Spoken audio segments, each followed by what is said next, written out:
Good morning, dear BCMCH family. Today we have a very special speaker, and before we start the proceedings, may I request our chaplain, Reverend Father Thomas Verghese, to start with a word of prayer.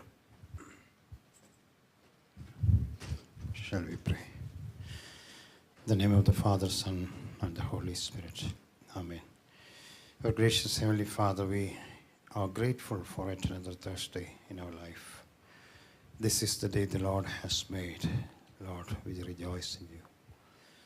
Thank you for this first Thursday of July 2024. As we are going to hear from your servant, Dr. Finny, we pray, God, that will encourage us, equip us for further our ministry, also what all the Lord is doing in different parts of the world. And we are a part of this mission. Once again, thank you for all those who have come here and all those who are on the way also. We give all glory, honor, and praise because you are our God. You have initiated it. Thank you for answering it. In Jesus' name we pray. Amen.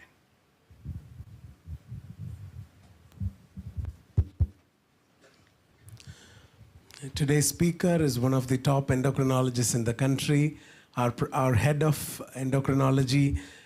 His journey has been nothing short of amazing, from training in CMC Vellore to the UK, serving in the missions, coming back, building our endocrinology department, and today he stands as one of our tall global ambassadors who travels wide and far, taking the BCMCH flag to the corners of the world. And he has traveled this year to the Mecca of modern medicine, and he has a lot of exciting things to say. So without much delay, let me hand over to Dr. Philip Finny, Head of Endocrinology. Over to you, sir.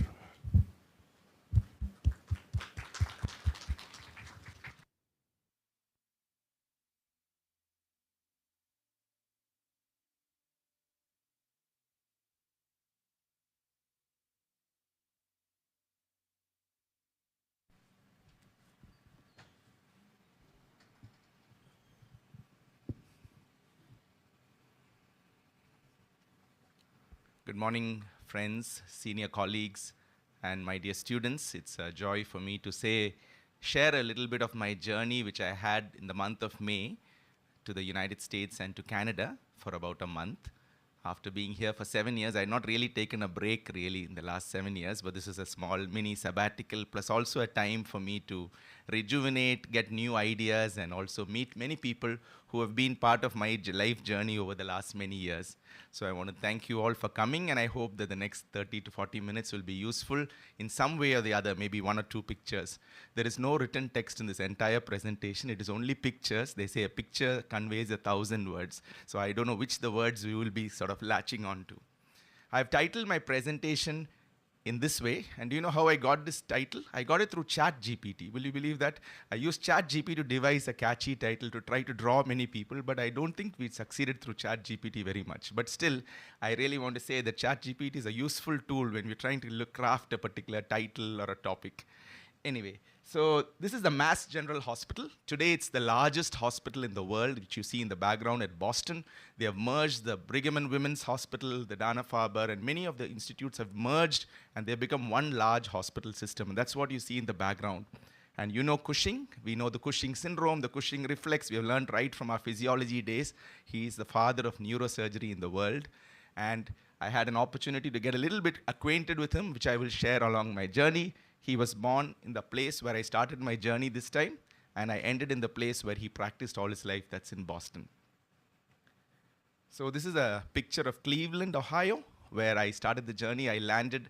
The reason I went to the US was actually there was one of my cousin's son was getting married, and then we were discussing whether I should make a trip or not. At the same time, I also happened to have an so-called coincidence, but I believe it is God ordained, which happened a few months ago. I went to Cleveland and visited the Case Western Reserve University, which is, as you can see, is established nearly 200 years ago.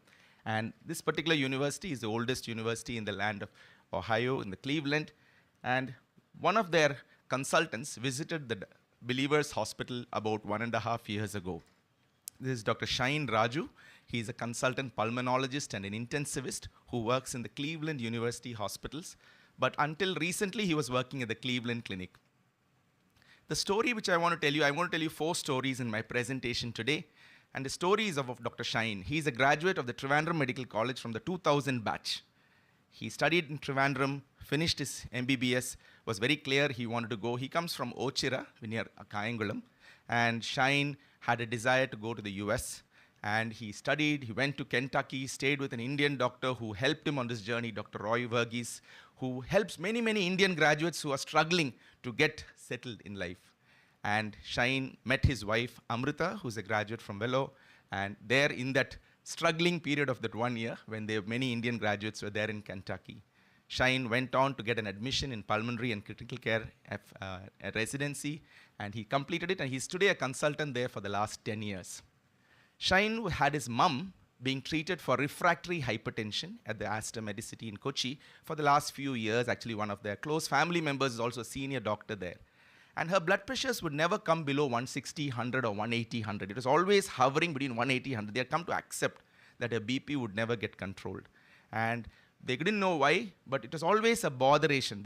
She was on 5 antihypertensive medication. And they were wondering, and finally, somebody, one of the endocrinologists called Indu, who's in Kochi, suggested, I think, doing an aldosterone-renin ratio, which we know is suggestive of primary hyperaldosteronism. And that ratio, which was checked, was very high, suggesting she may have an adrenal tumor. A CT scan was done at Aster, and they confirmed that there were nodules in the adrenal gland. And so the plan was to do a sampling to localize where the tumor was and then to go for the surgery. But somehow in the interactions and in the communications which happened in the process of planning this, he was very unhappy that the way they would have the dialogue, the discussion, the open chatting was not really happening. And he was sitting in Cleveland, and he used to come on and off to Kerala to try to sort out his mom's problem. Finally, for some various reasons, it didn't work out. And Indu suggested her, because their home is so close to Tiruvalla, suggested they come over to us and try to seek our help.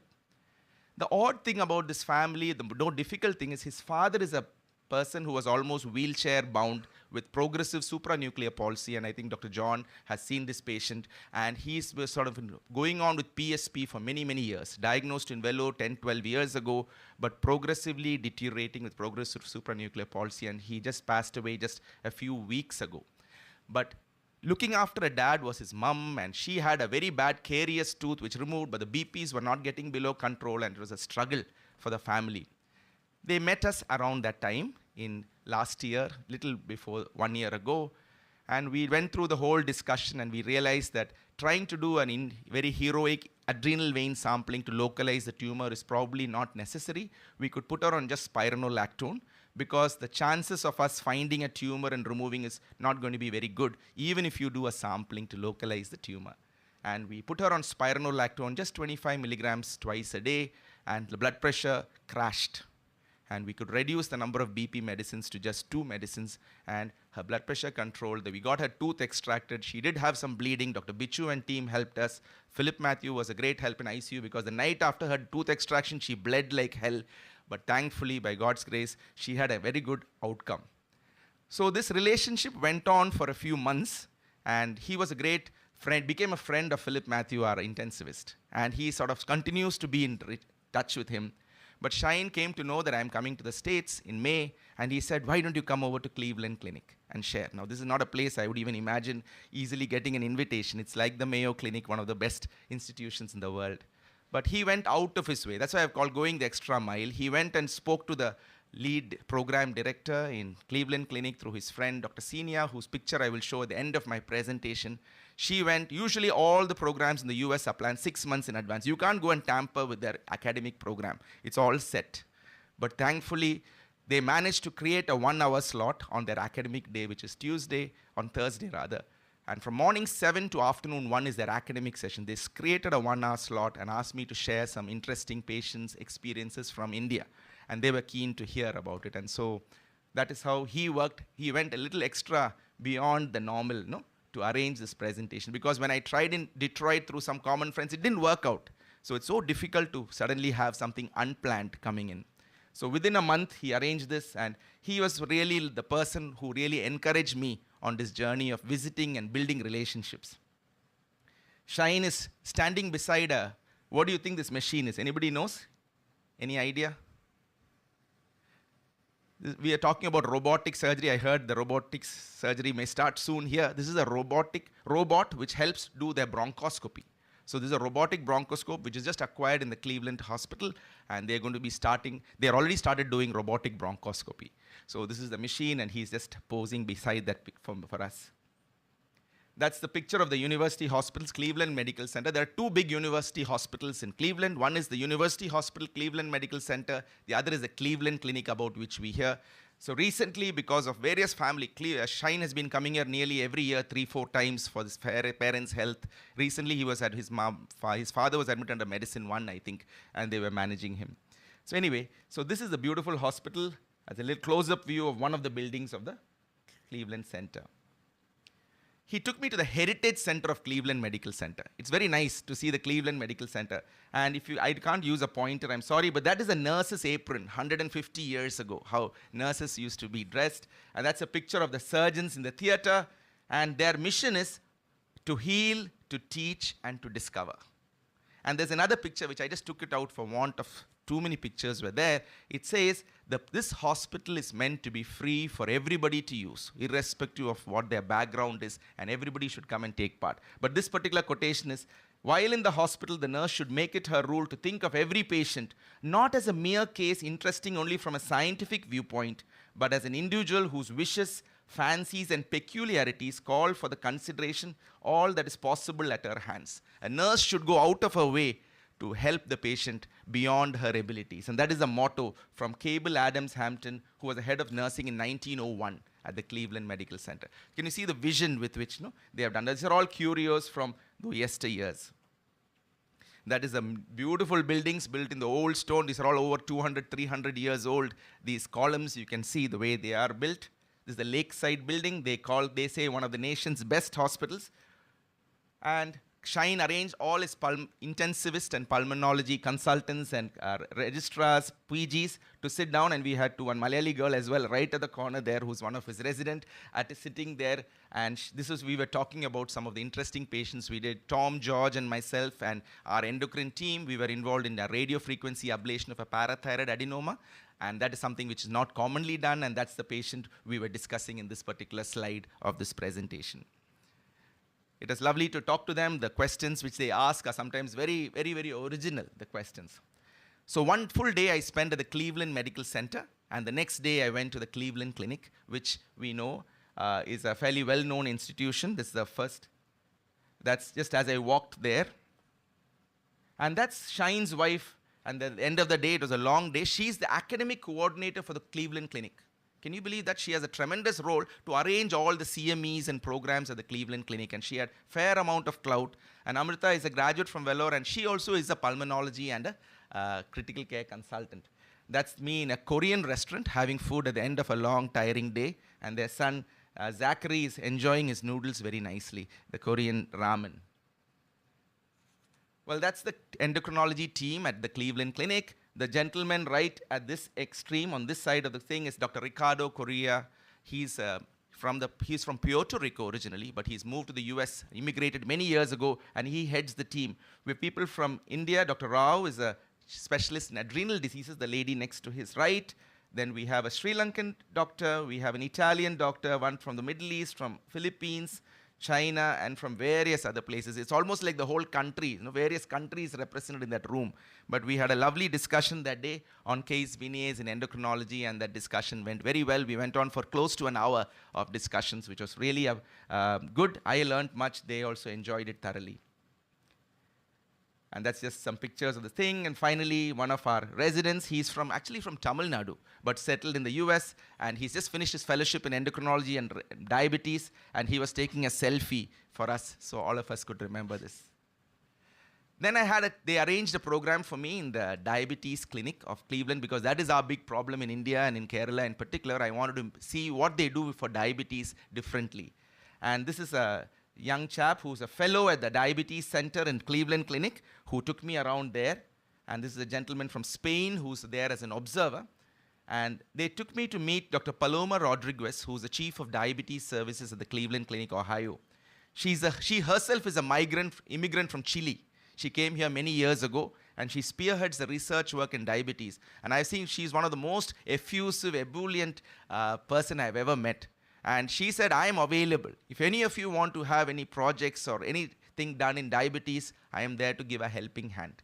And she's given her email. She's very prompt in responding. And if any of you want to do something on type 1 diabetes or any other type of diabetes, she's the person who will respond to emails very fast and is willing to give ideas and thoughts. So if any of you want to do any project in the field of diabetes, a go-to person, extremely warm and affable.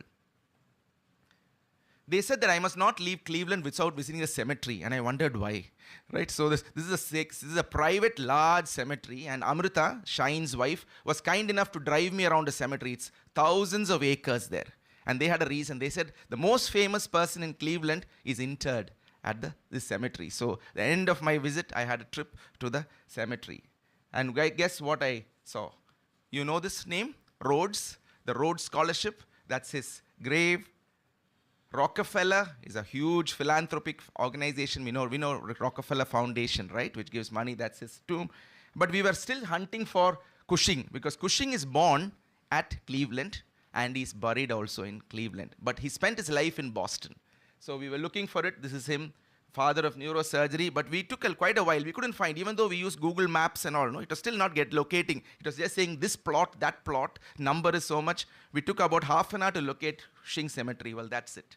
That is finally we found. Very simple, no big show about his, I thought it'll be a huge, big memorial. Actually, there was a huge memorial of Garfield, who's the former president of the US, whose monument is there. But that's Harvey Cushing, born in 1869 and buried in 1938. He's buried there. So that's a picture which I will probably remember, but it took a little bit of hunting to find Harvey Cushing's this thing. And his whole family, their tombs are just next to each other. Very small, unassuming way. The next day, as I was about to leave, I was supposed to go and visit some of the museums which Shine had arranged. But unfortunately, he said, no, there's one more job. You have to go and see the diabetes prevention programs. And Dr. Ricardo took an effort to arrange a visit to the Cleveland Clinic, their community health and education center, where they have set up a huge gym, which is not the usual gym we think about. It's called the Smart Gym, where everything is technology oriented, and you can measure not just your steps, which we do with our watch, but your calories, Fitbits. It's like a hybrid version of having a gym, right, with technological prowess. That's the chief of the nursing services at Cleveland Clinic, who took me around through Dr. Ricardo's help, and he was taking me around to their smart gym and saying this particular community is the African American community, where Cleveland is actually a lot of African Americans, less of number of white Caucasian people there. And he took me around and showed me around proudly the smart gym, which has been built with a donation. A huge donation has been given, and they have built the smart gym. Those are all the sites, the patients. By the way, one of the things you realize, you can't just go and take a picture. You would see no pictures of wards or patients. I had to sign a huge HIPAA agreement, that is Health Information Privacy Act. And I had to fit 13 pages of it to even enter their hospital. And thankfully, suddenly there was a medical certificate needed. So in the night, I had to quickly call Philip Matthew, who arranged my medical certificate. When I had my TB, when I had COVID vaccine certificate, and all this was suddenly arranged. So it is interesting. So you would see all the pictures will not have pictures of people there. It's very, very important to have privacy. So this is a smart gym. Can you see the screen of this particular machine? And that will give you a lot of parameters. In fact, my body mass index also was measured with another machine there. And they made me do a little bit of exercise, so my wife was very happy. At last, I got to do some exercise, in spite of, sometimes when things are available, we don't use it. So at least for the picture, I had some exercise regime done that day in the smart gym.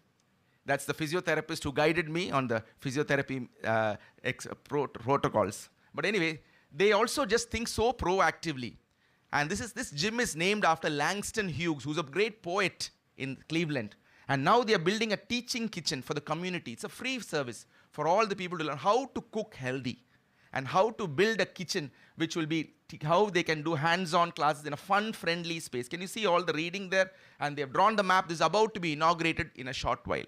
But they've got funding for it. That's the biggest strength they have. The community feels this will reduce their incidence of diabetes and obesity. And this is going to come up shortly. They said, we are giving you a sneak preview into our teaching kitchen, which will be inaugurated shortly.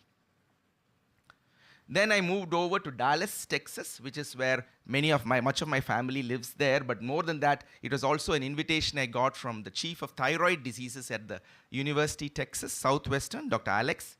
So the first day I was there, I visited the UT Southwestern Texas, which has got the Parkland Hospital. Have you heard of the Parkland regime for burns, students? Yes, you calculate the formula for treating burns. Dr. Deepak Arvind is here. I'm sure that's probably the bread and butter, right? Parkland Hospital is attached very next to the UT Southwestern Texas. This is a university, that's the hospital. And the UT Southwestern was, this is the gentleman who invited me to come. His name is Dr. Alex Tesnow. He's an associate professor in the Division of Endocrinology and the chief of thyroid services at the UT Southwestern. He's actually from German origin. He's a German immigrant who came 30 years ago to Dallas. And thereafter, he built his career. And it was very interesting. There's 2 weeks before I went to, not 2 weeks, actually, the week before I went to the US, we went to a conference in Bombay where he was the keynote speaker representing the Endo Society. And we got to meet there. And during that meeting, he said, why didn't you coming to the US, please come. And he set apart 1/2 day for me. He carved out a program where I could attend their grand rounds. And I was able to attend the grand rounds at Cleveland Clinic. Grand rounds is not like walking the bedside the way we are used to. It is basically a very thorough, intense clinical discussion for about an hour. And everybody joins in hybrid way, physically and online. And Dr. Tesnow took me around the UT Southwestern, showed me all the newer treatment regimes they have for thyroid nodule evaluation, the various testing we do for the nodules. Everything was explained to me. And this is the picture with him before I left. And it was really wonderful to meet him. He also, I noticed, went the extra mile to accommodate someone, right? There was no need. He has such a busy schedule as a chief of thyroid divisions. But this is the second person, I must say, whom I saw going the extra mile, going out of his way to help someone who comes from. And you know what? When I went to Boston, he had come for the Endo conference. He met me and he said, I want to come and spend a month with you. So he's given an open invitation. It's for us to use it, to come to Velo, to come to Believers. He said, I'm open. I will set apart a month and I'm willing to come. So it's just as we have to organize ourselves well to be able to utilize his services. And I'm just thinking how we can work it out in the days to come. How old do you think this young man will be? Anybody? He must be he's in his early 40s, but he looks much younger, right? He's Christoph Philipp. He's a young medical student I met when I went to the US in 2006 to present my DM thesis from Vellore. I had gone to Boston. It's interesting, it was the same meeting, the Endo Society. And I visited their home in Carrollton in Dallas. And when I was there in Carrollton, his parents had invited me over home. They are old friends with our family. But he was a young medical student who was full of josh, wanting to do something, want to change the world. That was his motivation. And he met us, and he worked at the Methodist Hospital, which you must have heard about in Dallas, which is a very big health system. He works in one of the outreach hospitals of them. So Christo did his he's born and brought up in India till the age of 10 years. His parents immigrated to the US. He studied in the US in Texas. He wrote the US, he did his bachelor's degree in Texas. He was the world in the top 10 ranks for getting for his USMLE Step 2. If you know now, if you write the USMLE for the students, the USMLE Step 1 is actually just a pass or a fail now, the basic sciences. But the Step 2 is the mark is very crucial towards your admission, apart from all the other things you build into your CV.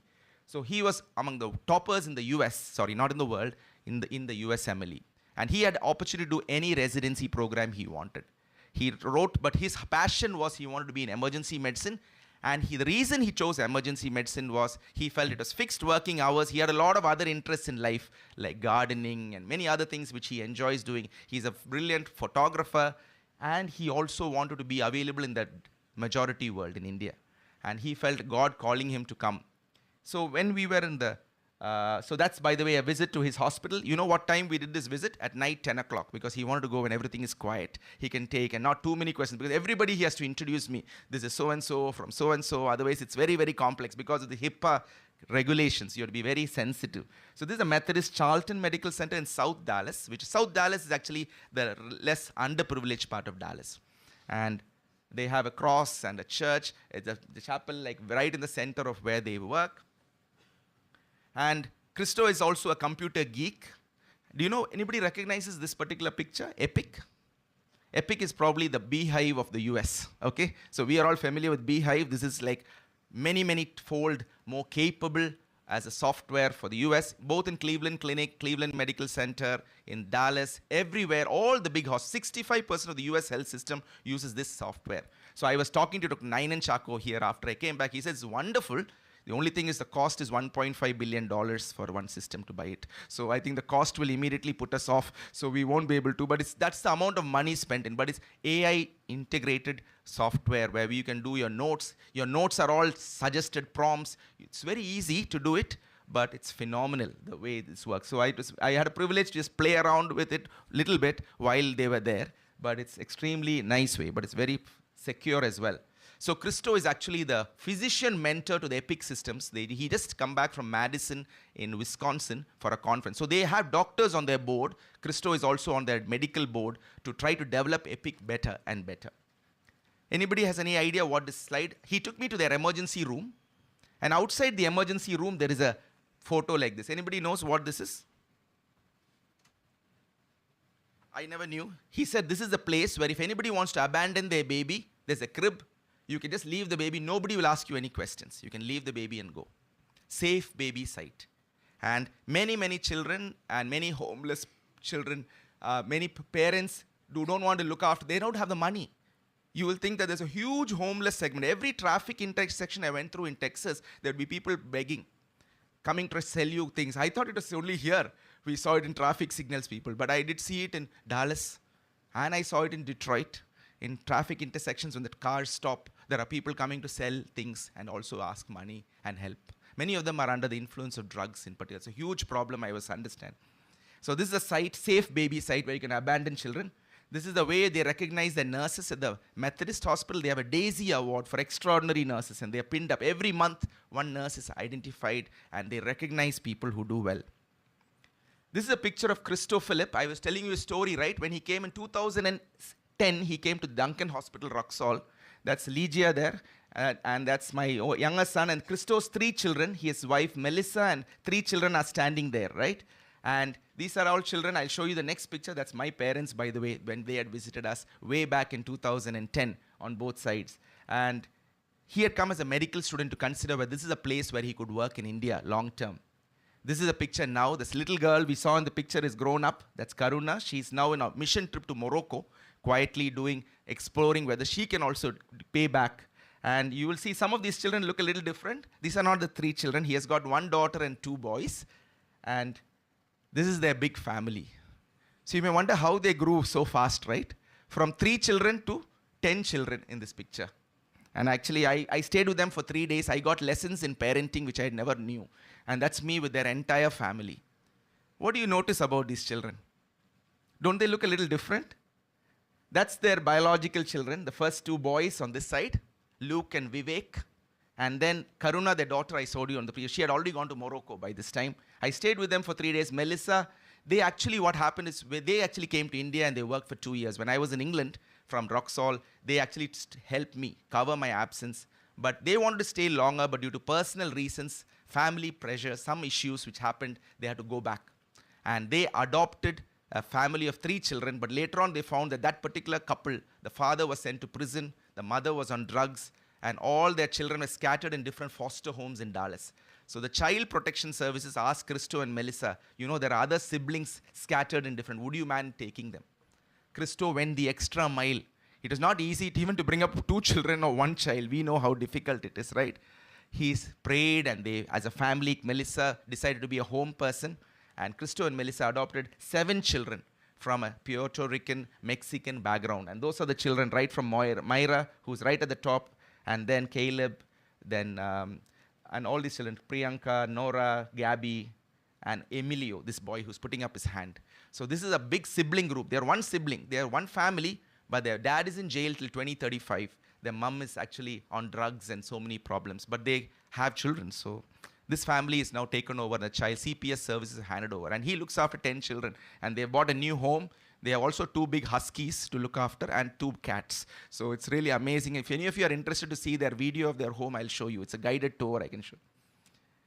And the next day, after I've spent 3 days with them, I was really blown over by their hospitality, warmth, but also the heart to help, which is something which I really learned much. I had to visit one of my residents who just finished her internal medicine residency at UT East Texas in Tyler University. It's a newer university. And her name is Aksa. She comes from Mundakayam. Her dad is a Christian worker in Mundakayam, and Aksa is a graduate from the Pushpagiri Medical College.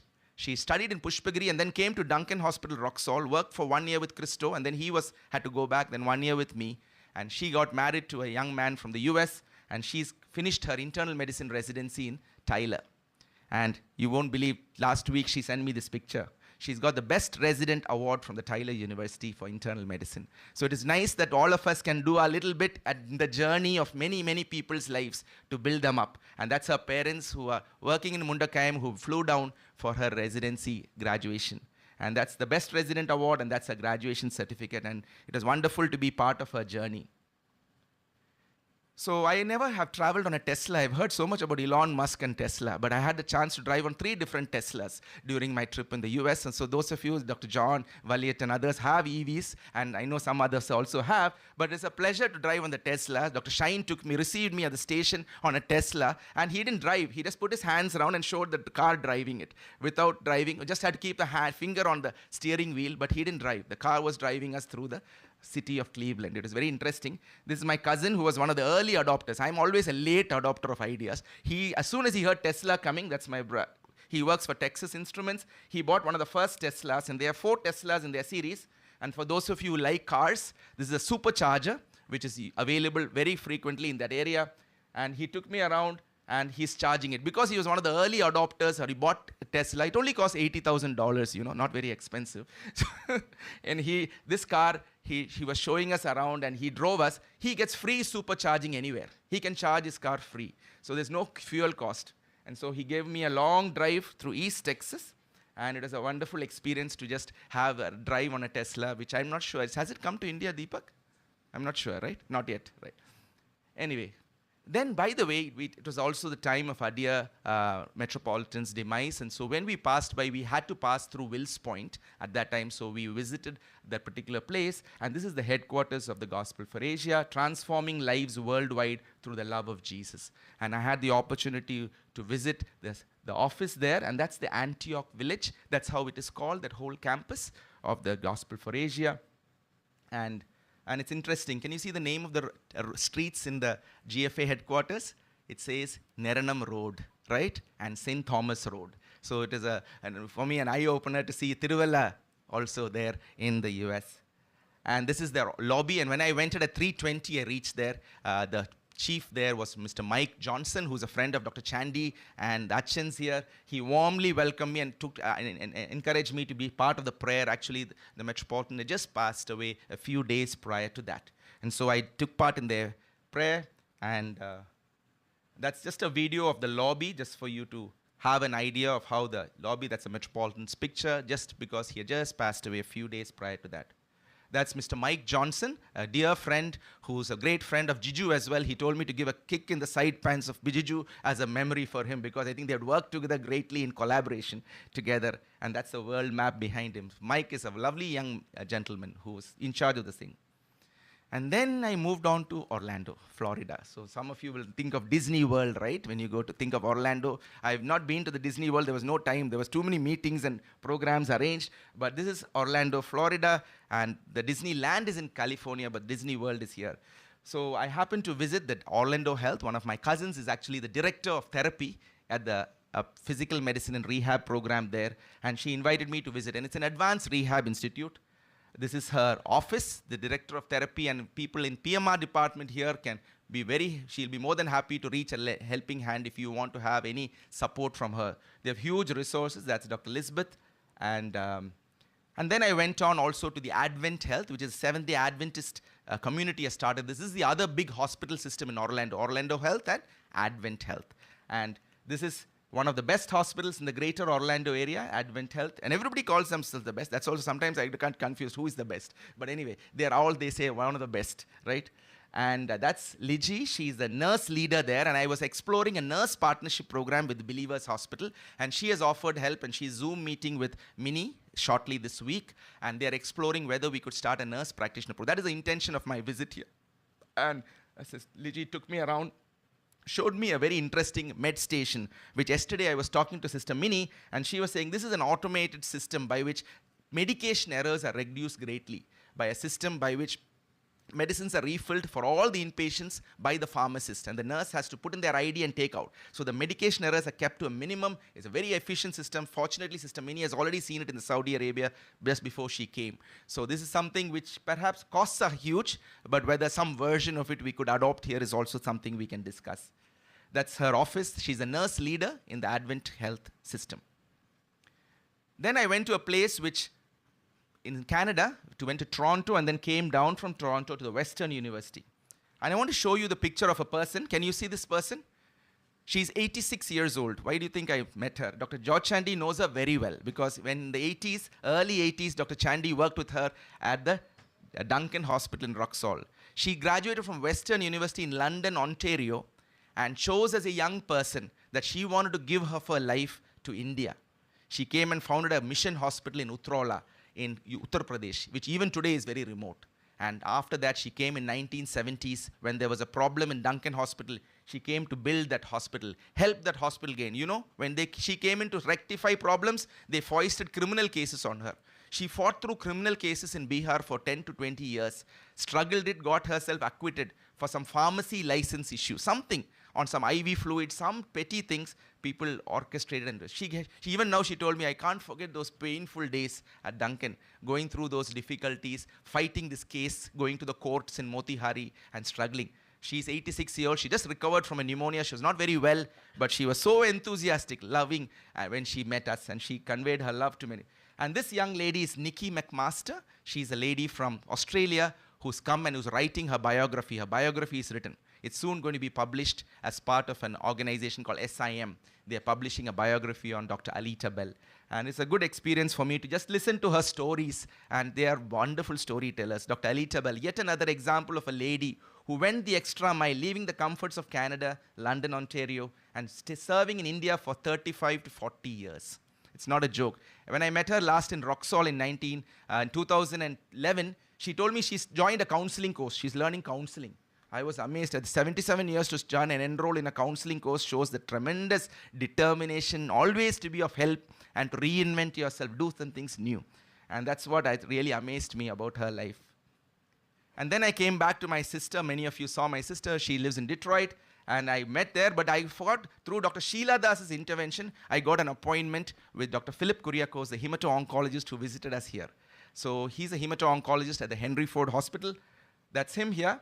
And he works at the Henry Ford. He's a chief consulting. He has trained many, many trainees. And Philip invited me for a cup of tea at his home.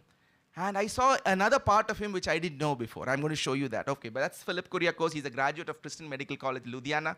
And he's moved to Henry Ford Hospital, and he's a very influential person there. Chepsi already knows him very well, and so any of you want to connect, more than willing to help. And that's the Henry Ford Hospital. I used to drive by this place very often to the airport when I used to go from my sister's home to the airport.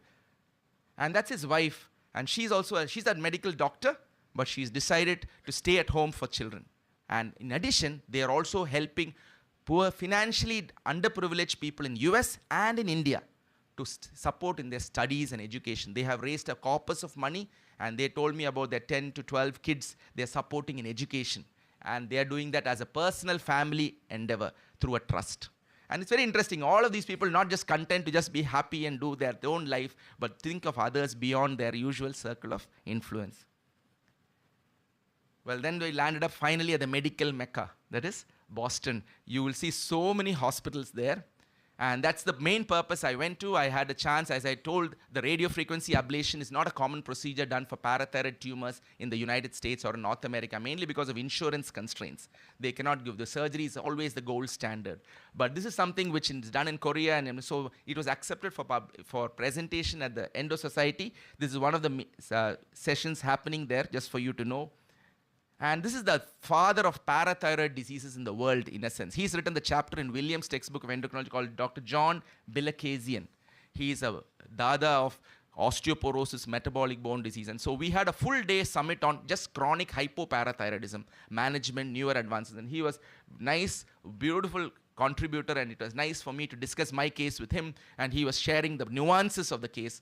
Rare privilege, and it is so wonderful to meet him. And that's me presenting at we are poster exhibit number 5752. Tom, Anju Francis, and myself were the authors. We put on this particular poster. We are writing it up now. They've encouraged us to write it for the American JCEM Case Reports Journal. And we have talked about our patient with Parkinsonism, whom Dr. John and the neurological team knew. Her Parkinsonism significantly improved after we corrected her hypercalcemia. It's not common to have secondary Parkinson's due to hypercalcemia. She had basal ganglia calcification and she was really unwell. But after her hypercalcemia, which was there chronically reduced, she somehow started improving. A lady who was bought wheelchair bound has now become free, independent, able to do gardening, reading, things which were unbelievable. And she had clinical resolution of Parkinson's to great extent, and even her dementia cleared up after her hypercalcemia resolved. And it is done through an unusual procedure, not surgery, through an RFA. And that is what the interesting part was, which made them accept our paper. That's a professor from SGPGI Lucknow who works in the Department of Endocrinology. He's a professor of medicine who works in endocrinology, who came and visited us and discussed some of the problems. This is the tallest building. I'm sure Dr. Elizabeth and Dr. John may have already visited. This is the Prudential Center, the tallest building in Boston. And this is beautiful to see. It's lovely to see as you drive by. And this is a Mass General Hospital, which you all have heard about, one of the largest hospital systems in the world. And that's me just at the entrance. And this is the Jackson Tower, the central part of the hospital. We're named in honor of James Jackson, who's the founder and one of the first physicians to this hospital. Finally, I stayed in Boston. You know, it's a very expensive city to live in. But fortunately, I had family and friends, really, of one of my dad's students who was there. He's a chief instructor in the McLean University Hospital, in the psychiatry hospital, which is attached to the Harvard Medical School, Dr. Thomas Idikla. He's offered to be able to be supporting and liaising with us in Believers if we need any help. He's written many of the various questionnaires we have. He's developed some of the psychiatry screening questionnaires.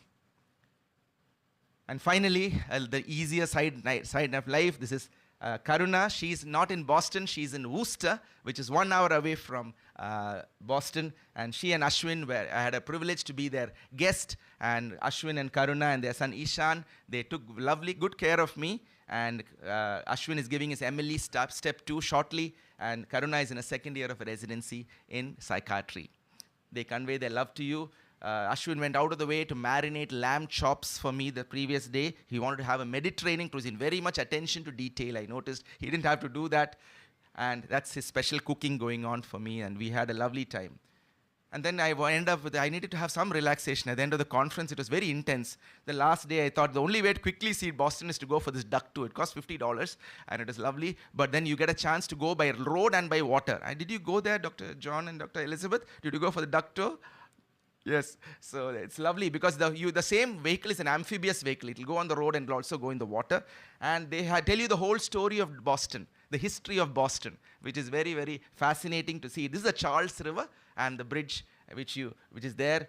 And I had a chance to listen to the stories. And they invited guests to come and drive the boat when we were in the middle of the river, where we won't go and bump into somewhere. So they're very innovative, out-of-the-box thinking for the people. And the boat driver stepped aside and got us to drive a little bit. So it felt very scary, but also we knew we are quite safe. They have already thought through that. So there's me at the helm of the boat with about 25 people in that boat.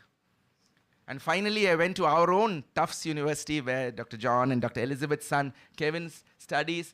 And that's them visiting me at the Boston Convention Center, where I was doing my presentation in the Endo conference. So Jemima and Kevin visited me, and we had a breakfast together there in that center. And it was a lovely time of get-together and reminiscence. And Kevin worked with us in the ICU, as some of you may not know. He worked here in the ICU. He's one of the best outgoing students from Velo in both MBBS and MD, and moved on to finish residency in medicine. He's gunning for cardiology. Jemima is going to do nuclear medicine residency there shortly.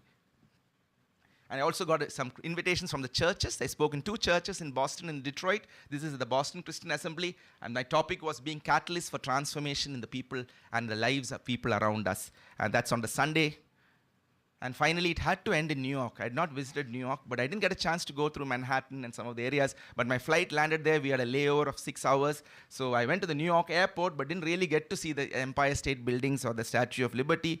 But I got visited by one of our Abel's cousin, Dr. Tony George, visited me in the airport. We had a meal together. Tony is interested in networking with our missions coordination. He's offered a lot of help. A group of North American Keralites of Indian origin physicians want to liaise with us, see whether they can send their students for emission exposures to India. So we had a business meal in the New York airport just as the fag end of our journey. So that's good. So I love this statement by Harvey Cushing. I come back to Cushing. He's a great surgeon, right? He's a neurosurgeon. He says, I would like to see the day when somebody will be appointed surgeon somewhere who had no hands, for the operative part is the least part of the work. Interesting, no? It took me a little while to digest what he's trying to say. It's not the surgery. The surgery part we can train, but I think there's not, when not to operate, when how to guide people is probably very important. This is a quotation by Harvey Cushing. I came across many yesterday when I was hunting. And I want to say thank you to Dr. Shain Raju, the person who was instrumental in me going. That's Dr. Senia from Kerala, who grew up in Mumbai. She arranged the endocrinology visits. Dr. Ricardo in Cleveland Clinic. Dr. Alex in Texas, Dr. George Chandy, who was a big support behind this entire trip in my networking, and Dr. Anuleka, who held my fort, without which I don't think I would have been able to go to Texas or to any of these places. And Anu held the fort and took care of the department for over a month when I was away. So I want to say thank you to each and every one of you who were part of this journey, and especially Philip Matthew in ICU, who made a great role in supporting me in this journey. And thank you to the BCMCH family for enabling me to go and have a break and come back rejuvenated. God willing, we will translate these ideas into reality in the days to come. Thank you so much. God bless you.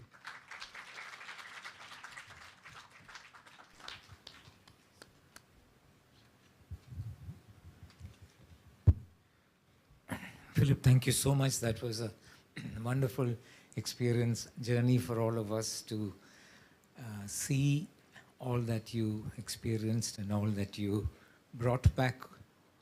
I think there's a lot of learning for all of us to do things like this, to network, to learn, to gain.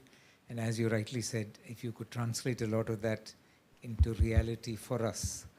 You saw that best hospital അമേരിക്കയിൽ പലയിടത്തും വെക്കും.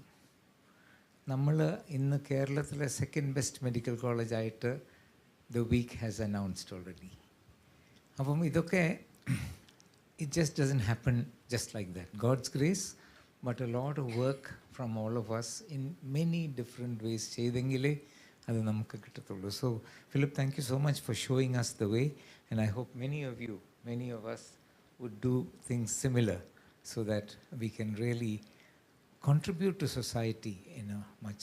So we'll put our hands together and say thank you to Philip.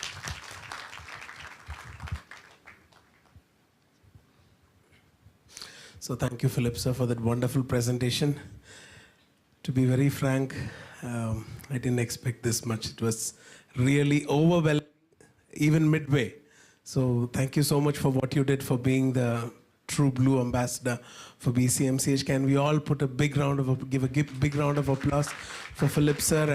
And it's a great encouragement for more people to do things like this, and also for our students to explore avenues for growth, that the stage is global and not restricted to India. So with that note, we close this session. So thank you all for coming. Have a blessed day.